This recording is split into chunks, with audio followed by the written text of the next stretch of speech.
This is the Hidden Killers Podcast with Tony Bruschi and continuing coverage of the case against Bryan Kohberger. All right, picture this. You're a family who just lost your daughter in the most horrific way imaginable. You spent 2.5 years preparing yourself mentally for a trial, for justice, for answers. Then on a random Sunday night, you get an email, not a phone call, not a meeting, an email telling you that the guy who allegedly murdered your kid just cut a deal to save his own life. That is exactly what happened to the families of Kaylee Goncalves, Madison Mogen, Xander Kernodle, and Ethan Chapin, who prosecutors in Idaho decided to play the let's make a deal with Bryan Kohberger. And before we dive into this absolute dumpster fire of a prosecutorial decision-making nightmare, let me just say that if you're new here, buckle up, because this story has everything. We got a criminology PhD student who allegedly decided to take his studies a little too literal. Families who are rightfully losing their minds. And prosecutors who apparently think victim notification means sending a PDF on a Sunday night like they're dropping a Beyonce album. So let's rewind to November. All the way back to November 13th of 2022, almost 3 years ago now, when 4 University of Idaho students were brutally murdered in their off-campus home. We're talking about young people with their whole lives ahead of them. Kaylee and Madison were best friends since 6th grade, just weeks from graduation, planning to move to Austin together. Xana was dating Ethan, who was just visiting that night from his fraternity house. These weren't random victims. This wasn't some drug deal gone wrong, as the moronic pro-burgers like to say. Or whatever nonsense the internet detectives are spinning. This was targeted. It was brutal. And it was senseless. Enter Bryan Kohberger, a 28-year-old PhD student in criminology in Washington State University, just a quick 15-minute drive from Moscow, Idaho. This guy was literally studying criminal behavior while allegedly planning to commit the exact crimes he was learning about. It's like if a medical student decided to create patients instead of treating them. The police tracked him down through a combination of genetic genealogy, cell phone data, and good old-fashioned detective work. They found his DNA on a knife sheath left at the scene, which is basically the forensic equivalent of signing your name at a crime scene. Now, here's where things get interesting. And by interesting, I mean absolutely infuriating if you're one of those families. The prosecution had what legal experts call a slam dunk case, as well as you can get. DNA evidence on that knife sheath, cell phone ping showing him near the victim's house, and at least 12 times in the weeks before the murders, an eyewitness who saw the masked figure leaving, his white Hyundai Elantra caught on surveillance cameras, and absolutely zero alibi because, surprise, surprise, our criminology student couldn't produce a single witness to verify where he was during the murders. Fast forward now to just the other day. June 27th, 2025 to be exact, the defense just got absolutely demolished in court. Judge Stephen Hippler basically told them their alternative suspect theory was, and I'm paraphrasing here, complete garbage based on rank speculation. They'd proposed 4 different alternative suspects, and the judge shot them all down. Their client was looking at a one-way ticket to death row. And in Idaho, they're not messing around. They recently brought back the firing squad as an execution method, which sounds medieval, because it literally is. So why does any self-respecting defense attorney do when their client is absolutely cooked? They go begging for a plea deal, obviously.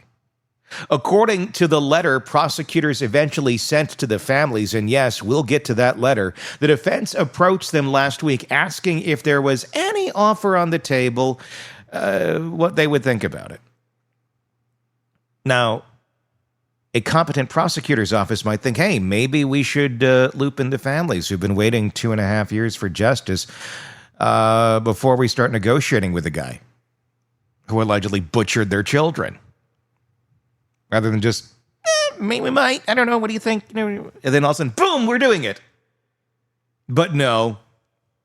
Instead, the prosecutor, apparently had some super secret negotiations going on. And Friday, June 28th, they made what the Goncalves family described as a vague mention of a possible plea deal. The family's response was immediate and unequivocal. They said, and I quote, hard no. That's not ambiguous. That's not, let us think about it over smoothies at TCBY. That's a complete rejection of the idea that this person should get to negotiate his way out of facing a jury and death. Yet somehow, between Friday's vague mention and Sunday night's email bombshell, prosecutors went ahead and finalized the deal anyway. Bryan Kohberger agreed to plead guilty to 4 counts of first-degree murder and 1 count of burglary in exchange for 4 consecutive life sentences without the possibility of parole. No death penalty, no facing a jury of his peers, no having to sit through weeks of testimony about what he allegedly did to these young people. Steve Goncalves, Kaylee's father, went on the Today Show and didn't mince words. Idaho has failed. They failed me. They failed my whole family, he said. His family posted on Facebook that they were beyond furious at the state of Idaho. And honestly, can you blame them? These prosecutors literally sent an email with an attached PDF letter on a Sunday night to inform the families that, oh, by the way, we just made a deal with your child's killer and the hearing is on Wednesday in Boise, which is hours away from where you live, so good luck getting there in time. The sheer audacity of this move is breathtaking. We're not talking about a shoplifting case here. We're talking about 4 young people who were stabbed to death in their beds, and the families find out about the plea deal via email. As Steve Goncalves put it, we weren't even called about the plea. We received an email with a letter attached. That's how Ladau County Prosecutor's Office treats murder victims' families. We were harsh on the DA. We were harsh on the police at the beginning, where it seemed they didn't know what the hell they were looking for. But eventually they did. They proved us wrong. They did find Kohberger, and bravo. Good job there.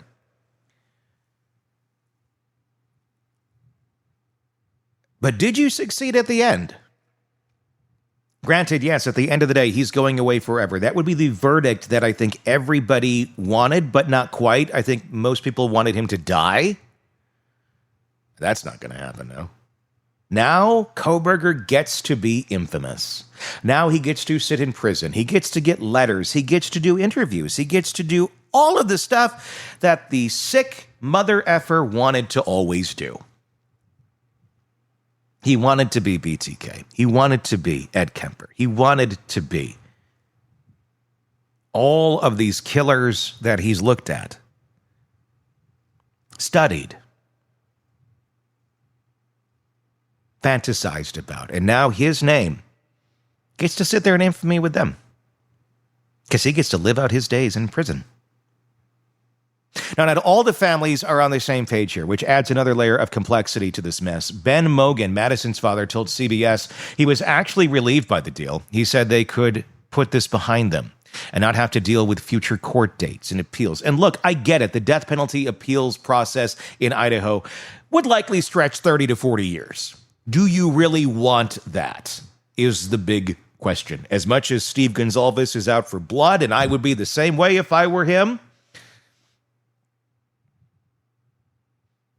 do you really want 30 to 40 years of appeals and spend the rest of your life going back and forth with the monster blob of flesh that resembles a human being named Bryan Kohberger? That's decades of court appearances, decades of reliving the worst day of your life, decades of uncertainty. But here's the thing. Aubrey Goncalves, Kaylee's 18-year-old sister, put it perfectly when she said that Kohberger facing life in prison means he still gets to speak, form relationships, and engage with the world while their loved ones have been silenced forever This guy took everything from these families, and now he gets to negotiate the terms of his punishment. He gets to avoid facing a jury. He gets to skip the whole part where the full horror of what he did is laid out in excruciating detail for the world to see. The prosecutor's letter, according to the Idaho Statesman, defended the deal as ensuring Kohberger will be convicted and spend the rest of his life in prison without decades of post-conviction appeals. True. Bill Thompson, Santa, the Moscow prosecuting attorney, and let's be honest for a moment. How do you think Bill would have done in this trial? From what we've seen of Bill, from what we've heard of Bill, from his interviews, do you have the confidence that he would have really nailed this thing in the courtroom? I don't know. That's where this whole thing, my opinion doesn't matter. All that matters is that of the families.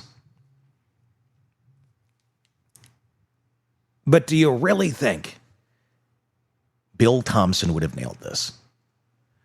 Bill Thompson, the Moscow prosecuting attorney, wrote about how this was their sincere attempt to seek justice. But when Steve Goncalves met with prosecutors later, he said they basically told him, it's not really about us, it's about their process. Just kind of shut up and get on board and deal with it. I mean, that's, paraphrasing a little bit, but the legal experts are having a field day with this. Paul Mauro, a former NYPD inspector, called it the most incomprehensible deal of all time. If prosecutors don't at least get Kohberger to explain his motives, because that's the other thing. We still don't know why. Why did a PhD student in criminology decide to murder 4 college students? What was the connection? What was the motive? These families have been living with these questions for years, and now they might never get answers. Ted Williams, a former homicide detective, said that any plea deal should require Kohberger to explain when, how, and why he committed these crimes. A la BTK, considering, it's kind of his idol. And I say it, as in BTK, not him, it. Because he's an it. He's not a human. Neither is Kohberger. We should refer to him as it going forward as well. But if we know about the deal, there's no such requirement. He just has to plead guilty, accept his sentences, and waive his right to appeal. And then they should give Steve Goncalves a cattle prod and allow him to be in a room with Kohberger for an hour and see what happens. Give him a branding iron as well. And then he can spend the rest of his life in prison, keeping his secrets, being studied, being interviewed, being the monster he likes to be because he couldn't fit in with the rest of the humans. So he decided to become a monster. And we're allowing him to live out that dream. And let's talk about the timing here because it's absolutely crucial. The deal was announced on Monday, July 1st, 2025, with the plea hearing scheduled for Wednesday, July 2nd. It's one day for the families to process the information, arrange travel to Boise, where the trial was moved, and prepare themselves emotionally to see their children's killer accept a deal that saves his life. One day. Shannon Gray, the Goncalves family attorney, criticized the compressed schedule. The issue is they are trying to cram the plea for July 2nd, only giving the families a day to get to Boise. The Kernodle family is also furious. Kim Kernodle, Xana's aunt, told TMZ she was so furious she was in tears during a conference call with prosecutors. When prosecutors claimed the plea would spare families from seeing gruesome crime scene photos of the trial, Kim allegedly responded, "We know the graphics. They were not trying to spare us." What really gets me about this whole situation is the complete lack of respect for the families. These aren't just names in a case file. These are real people who lost real children in the most horrific way imaginable, and the prosecutors couldn't even pick up the phone. They couldn't schedule a proper meeting. They sent an email on Sunday night like they were canceling a dinner reservation. "Sorry, can't make it to Red Lobster. We got the Cheddar Bay biscuit box at home and we're making them here." Edwina Elcox, a Boise defense attorney, called it a huge win for the defense team, noting that by taking the plea deal, Kohberger insulated himself from execution. She pointed out that only a jury can sentence someone to death in Idaho, making this the safest option for someone facing overwhelming evidence. And she's right. From a pure legal strategy standpoint, this makes sense for Kohberger, but justice isn't supposed to be about what makes sense for the killer. What do you guys think? There's a comment section on YouTube, and I'd love to hear your thoughts. Please, type away. Everyone in the true crime community who has been following this case obsessively since day one, and the reaction to this plea deal has been explosive. The prosecutors took the easy way out. Death penalty cases are expensive, complicated, and can drag on for decades. By accepting the plea deal, they get to close the case, claim victory, and move on. Just like Idaho wanted to do from the beginning. They tore the house down. Remember that? Yeah, the biggest piece of evidence. Let's just tear this down. It's an eyesore. Well, we haven't gone to trial yet. Well, we'll do a virtual house. Oh, you will. That'll be effective. Justice isn't supposed to be easy. It's not supposed to be convenient. It's supposed to be about holding people accountable for their actions, especially when those actions involve murdering 4 young people in cold blood. The judge, however, still has to accept the plea deal at the hearing, and theoretically, he could reject it, though that rarely happens. Steve Goncalves is hoping for exactly that. He wants the judge to look at the deal, look at how the families were treated, and say, no, this isn't justice. We're going to trial, and as he put it, there's no justice in this. It's a ridiculous joke. The Goncalves family said they fought harder than anyone could ever imagine, and I believe them. They wanted their day in court. They wanted to face their daughter's killer. They wanted the world to hear exactly what happened that night in November of 2022, and now they'll never get that chance because some prosecutor decided to make a deal behind closed doors and notify them via email.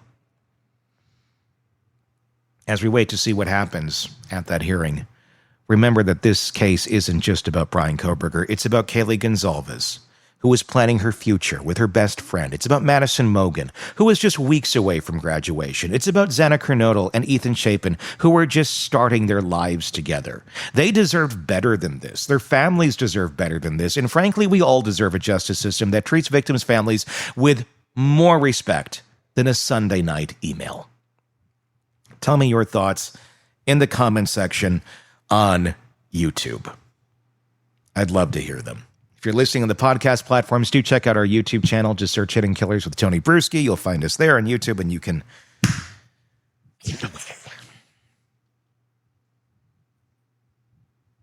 I got nothing else. I'm kind of shocked by this. As much as this gets us to the ending point of all of this, Kohberger doesn't have to be held responsible, doesn't have to go through that court process, doesn't have to go through the trial, doesn't have to be ridiculed. Obviously, this is someone who had a lot of that in his life and then denied that he did this for almost 3 years, pointed, literally named other people who had nothing to do with this, saying, these people, maybe they did it, knowing full damn well that it was him.